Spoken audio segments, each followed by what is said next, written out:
अस्सलाम वालेकुम। क्या पाकिस्तान चैंपियंस ट्रॉफी के ग्रुप स्टेजेस में ही बाहर होने वाली है?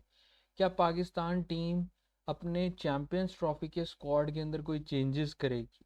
और जो बाकी टीम्स हैं और उनके अंदर जो चैंपियंस ट्रॉफी के स्क्वाड है, जैसे कि आपको शायद स्क्रीन पे नज़र आ रहा हो, शायद क्या बिल्कुल यकीनन नज़र आ रहा होगा क्योंकि मैंने स्क्रीन शेयर की हुई है।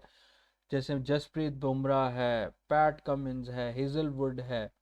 तो ये जो इंजरीज के बायस डिफरेंट टीम्स के डिफरेंट स्क्वाड्स हैं, वो उनकी डेडलाइन जो है वो बिल्कुल आज की डेडलाइन है। तो क्या कौन सी टीम क्या चेंजेस करने जा रही है, इसके ऊपर बात होगी। और साथ ही साथ पाकिस्तान जो है वो बड़ा ही मुश्किल में फंस सकता है चैंपियंस ट्रॉफी में, क्योंकि न्यूजीलैंड जो है इस टाइम टॉप फॉर्म में है।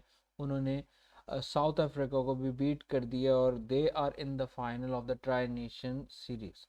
तो स्टार्ट करते हैं गुफ्तगू का पाकिस्तान की क्रिकेट टीम से। पाकिस्तान ने पहला मैच बड़ा बुरी तरीके से हारा। तो हम लोग तो वैसे ही बड़े शौक में थे कि यार पता नहीं हम लोग इनसे जीत भी पाएंगे कि नहीं जीत पाएंगे चैंपियंस ट्रॉफी में, क्योंकि जिस तरह से उन्होंने हमारी धुलाई की है वो आप सबके सामने है। लेकिन जो इस टाइम बहस का मौजू है वो सबसे बड़ा ये है कि क्या Pakistan cricket team PCB panic mode का बटन दबाएगा कि नहीं दबाएगा। पैनिक मोड से मुराद मेरा ये है कि स्क्वाड चेंजेस, जैसे कि बाकी सारी टीम्स जिसमें जसप्रीत बुमराह है, बल्कि और बाकी सारे प्लेयर्स हैं, इसकी डिटेल मैं आपको वीडियो के साथ साथ बताता रहूँगा। तो वो तो अपने चेंजेस कर रही हैं, लेकिन इनके चेंजेस और हमारे चेंजेस में फ़र्क ये है कि बाकी टीम्स जो चेंजेस कर रही है वो इंजरी की बिना पे कर रही है, और हम अगर कोई चेंज करेंगे अपने चैंपियंस ट्रॉफी के स्क्वाड के अंदर तो वो बगैर इंजरी बल्कि परफॉर्मेंस की बुनियाद पे करेंगे कि हमें परफॉर्मेंस समझ नहीं आ रही तो हम चेंजेस करेंगे। इसका मतलब ये कि जो आपने पहले दो एक हफ्ते पहले जो आपने स्क्वाड अनाउंस किया वो आपने कोई प्लानिंग से नहीं किया। एक मैच आप हारे हो न्यूजीलैंड से ट्राई नेशन का, और उस आपने पैनिक मोड दबा के दूसरा कर दिया। मेरे हिसाब से अगर मेरी प्रोडिक्शन पूछें, ये पैनिक मोड नहीं दबाएंगे, उसी स्क्वाड के साथ जाएंगे। जबकि इनके ऊपर क्रिटिसिज्म बहुत हो रहा है इब्रार अहमद का। और पाकिस्तानी कौम और पाकिस्तानी क्रिकेट फैंस का सबसे बड़ा मसला भी क्या रहा है, वो यही रहा है कि पाकिस्तान क्रिकेट टीम के अंदर जब कोई प्लेयर खिला रहा हो तो उसके ऊपर आवाम बोलती है, और जब नहीं खिला रहा हो तो उसके ऊपर भी आवाम बोलती है। तो मतलब पाकिस्तानी कौम या पाकिस्तानी एनालिस्ट किसी भी हाल में खुश नहीं है। मैं आपको इसकी एग्जांपल देता हूँ इब्रार अहमद की। 2023 का इंडिया के अंदर जब वर्ल्ड कप हुआ था, इब्रार अहमद बेंच में बैठा हुआ था तो पूरी कौम कह रही थी कि भाई इब्रार को क्यों नहीं खिलाया, इब्रार को क्यों नहीं खिलाया। अगर पूरी कौम ना सही, majority of the people were advocating Ibrar's presence in the playing 11, but now when he is in the part of the playing 11 for champions trophy तो लोग कह रहे हैं कि शादाब खान को क्यों नहीं खिलाया, खुशदिल को क्यों ले आए हो, ये है वो है फलाना। तो बात ये है दरअसल, जहाँ पहले एक बंदे को खिला रहे थे तो फिर सबको प्रॉब्लम है, अगर उसको नहीं खिला रहे तो तब भी प्रॉब्लम है। तो ये प्रॉब्लम चलता रहेगा, और मेरा नहीं ख्याल पाकिस्तान क्रिकेट टीम या पाकिस्तान क्रिकेट बोर्ड पैनिक वाला बटन दबाएगा, क्योंकि ये काफ़ी एम्बैरेसिंग और ह्यूमिलिएटिंग सिचुएशन हो जाएगी पाकिस्तान क्रिकेट टीम के लिए। कि एक तो हमने सबसे एंड के अंदर अपना स्क्वाड अनाउंस किया, और वो भी अनाउंस किया तो जिस दिन आपकी डेडलाइन है चेंजेस की उसी दिन आप चेंजेस कर रहे हो। और तीसरी सबसे बड़ी वजह ना अनाउंस करने की या ना चेंजेस करने की ये है कि अगर वो चेंजेस करेंगे तो वो एक मैच ट्राई नेशन सीरीज़ का न्यूजीलैंड के साथ जो फर्स्ट मैच हुआ था उसकी बुनियाद पे करेंगे। तो मेरे हिसाब से ये अपना मजाक नहीं उड़ाएंगे और अपनी इज्जत का और हमारी इज्जत का भी ख्याल रखेंगे, तो स्क्वाड के अंदर चेंजेस नहीं होंगे। स्क्वाड के अंदर चेंजेस होने से पहले मैं बात करूंगा थोड़ी सी न्यूजीलैंड वर्सेस साउथ अफ्रीका की। यहाँ पे भी इन्होंने मतलब ये पाकिस्तान की क्रिकेट में पहली दफ़ा हुआ है कि हम लोग दूसरी टीम के ट्राई नेशन सीरीज़ के अंदर भी हम दूसरी टीम पे मुनसर कर रहे हैं कि यार वो उसको हरा दे तो हम फाइनल में पहुंच जाए। मतलब तीन टीमें खेल रही हैं, तीन टीमों का सीरीज़ है, और उसमें भी हम दूसरी टीम पे डिपेंडेंट है कि यार काश वो इसको इसको हरा दे तो फिर हम उसको हरा दें तो फाइनल में हम पहुंचे। तो ये हालात है पाकिस्तान क्रिकेट टीम के। कि साउथ जो है वो हारेगी तो हम साउथ को हरा के आगे जाएंगे। तो ये सारा सीन है। और न्यूजीलैंड जो है वो, मैं यही जो वीडियो का आगाज़ किया कि क्या Pakistan cricket team champions trophy के सेमीफाइनल तक पहुंच पाएगी, क्या ग्रुप स्टेजेस में तो नहीं एलिमिनेट होगी, और इसके बड़े हाई चांसेस हैं।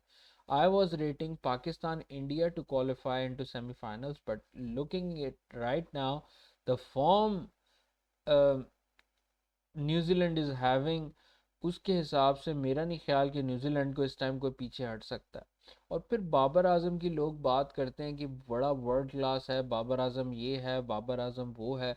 तो भाई केन विलियमसन जैसे है, उस तरह की कितनी इनिंग्स बाबर ने ओडीआई फॉर्मेट में खेली है, आप सिंपल ये बताएं। देखो उसने मैच बनाया, और मैच बनाया नहीं सिर्फ, फिनिश भी किया।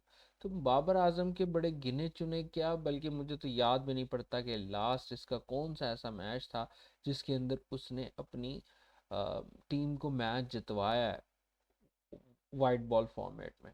तो न्यूजीलैंड जो है वो रेडी है पाकिस्तान को, इंडिया को और बांग्लादेश को भड़काने के लिए। और देखना ये है कि ये किस तरह से आपको भड़का सकते हैं। तो क्या फ़खर जमान के ऊपर ही सारे रन स्कोर करने की रिस्पॉन्सिबिलिटी थोप दी जाएगी, बॉब्जी द किंग कोई किरदार अदा नहीं करेंगे? पाकिस्तान क्रिकेट टीम के कैंप के अंदर क्या सिचुएशन होगी, स्क्वाड का क्या होगा? मेरे हिसाब से तो ज़्यादा कुछ नहीं होगा, वो यही होगा कि इसी स्क्वाड के साथ जाएंगे, चेंजेस अनाउंस नहीं करेंगे। रिकी पॉइंटिंग ने एक बड़ा इंटरेस्टिंग स्टेटमेंट दिया कि Pakistan fast bowling with age is very very good, led by Shaheen and Naseem Shah, who've been terrific in recent series. They have ways and skill to trouble and, मतलब कहने का यही है कि उन्होंने पाकिस्तान बॉलिंग की तारीफ की और कहा कि किसी भी ऑपोजिशन को ये ले सकते हैं। तो रिकी पॉइंटिंग कह रहे हैं just before the Champions trophy, तो सीम्स लाइक ही इज मतलब looking for that bowling spark in the Pakistani side. बाकी रविंद्र जडेजा ने रोहित शर्मा के ऊपर बोला है कि it's a good thing that before the Champions Trophy for important tournament 100 is a beginning. So मतलब रोहित शर्मा की जो 100 हुई है अभी इंग्लैंड का और इंडिया का जो मैच था उसके अंदर रोहित ने सेंचुरी मारी, तो ये उन्होंने कहा कि अच्छे ओमेंस हैं फॉर इंडिया क्रिकेट टीम की, वो अपनी उसमें फॉर्म में आ गए। जो सबसे हॉटेस्ट न्यूज़ है इस टाइम जो मैंने डिस्कस करनी है वो ये कि चैम्पियंस ट्रॉफी का फाइनल डिसीजन स्क्वाड्स की अवेलेबिलिटी का, स्क्वाड की चेंजेस का, वो सब के ऊपर बड़ा फंसा हुआ है। वो फंसा हुआ इन अ सेंस ये है कि जसप्रीत बुमराह जो है उनकी बैक इंजरी थी बॉर्डर गवास्कर के अंदर, वो डाउटफुल है, वो क्या उनका सीन बनेगा ये कल, कल से मुराद मतलब आज ये हो जाएगा ऐलान। 11 फ़रवरी लास्ट डेट है, और ना सिर्फ इनका डिसीजन फंसा हुआ है बल्कि आप ये देखें कि साउथ अफ्रीका के भी प्लेयर ने बॉश को रिप्लेस कर दिया है फॉर चैम्पियंस ट्रॉफी। और फिर एक मपाखा भी है, वो भी ट्रैवलिंग रिजर्व के अंदर ऐड हो गए हैं, साउथ ने अपने स्क्वाड के अंदर अनाउंस कर दिया। फिर लॉकी फर्जसन जो है वो भी इन डाउट थे चैम्पियंस ट्रॉफी के और पाकिस्तान ट्राई नेशन सीरीज़ के, और उनको क्योंकि हैमस्ट्रिंग हुई थी। तो ये भी एक अपडेट है। साइम अयूब का तो हम सबको पाकिस्तान का पता ही पता है। तो ये सारे चेंजेस हैं। और फिर आप देखो कि ऑस्ट्रेलिया का भी चेंजेस बड़ा फंसा हुआ है कि पैट कमिंस और हेजलवुड जो है वो रूल्ड आउट हो गए। तो इसके जो क्या कहते हैं रिप्लेसमेंट्स हैं वो भी इन्होंने अनाउंस करने हैं, कौन कौन हो गए। मिचेल मार्श है, फिर स्टॉइनस ने भी अपनी रिटायरमेंट का ऐलान कर दिया। तो ये देखना होगा आज ही के दिन ये सारी न्यूज़ और इनके रिप्लेसमेंट्स, जितने भी स्क्वाड्स हैं जिनकी इंजरीज हुई हैं उनके फाइनल स्क्वाड्स आज अपडेट हो जाएंगे। और जहाँ तक पाकिस्तान की बात है, पाकिस्तान का सबसे बड़ा मसला ये है कि पाकिस्तान का कोई इंजर नहीं हुआ।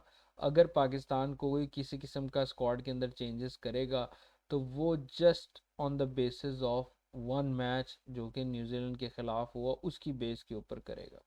तो दैट विल बी एम्बेरसिंग। लेकिन अभी अगर हम करंट स्क्वाड को देखें, जो पाकिस्तान का करंट स्क्वाड है फॉर चैम्पियंस ट्रॉफी, उसके अंदर अगर कोई चीज़ ऐसी है जिसके ऊपर हम बात कर सकते हैं स्क्वाड के अंदर क्या वीकनेसेस हैं, मेरे हिसाब से अगर कोई वीकनेसेस की अगर आप बात करना चाहोगे तो उसमें एक ये चीज़ ही हो सकती है कि जो आपके तैयब ताहिर और कामरान गुलाम है उनमें से किसी एक का सीन बन सकता था और एक को ड्रॉप किया जा सकता था।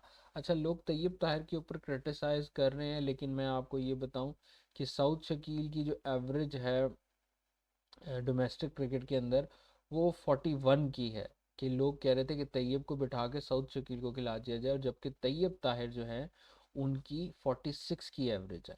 और सऊद शकील की 4 सेंचुरी हैं ये डोमेस्टिक के अंदर, और तैयब ताहिर की 7 सेंचुरी हैं। तो which clearly reflects who is the winner. Tayyab Tahir outperforms Saud Shakeel in terms of domestic cricket. तो इसी वजह से सऊद शकील को प्रेफर नहीं किया गया ऑन तैयब ताहिर। बाकी अब देखना है कि ये है कि फ़हीम अशरफ, खुशदिल शाह तो चलो खिलाएंगे ही खिलाएंगे, लेकिन अब ये रिप्लेसमेंट्स किसको अनाउंस करते हैं, क्योंकि ज़्यादातर नाम सुफियान मुकीम का आ रहा है कि अगर इन्होंने पैनिक मोड ऑन भी किया तो सुफियान मुकीम को ऐड कर लिया जाएगा और साथ ही साथ किसी एक को बिठा लिया जाएगा। तो लेट्स सी। तो ये थी वीडियो। आई होप कि आपको वीडियो पसंद आई होगी। अगर आपको कोई आपकी कोई राय है तो कमेंट सेक्शन में लाजमी शेयर कीजिएगा। नेक्स्ट वीडियो तक के लिए अल्लाह हाफ़िज़।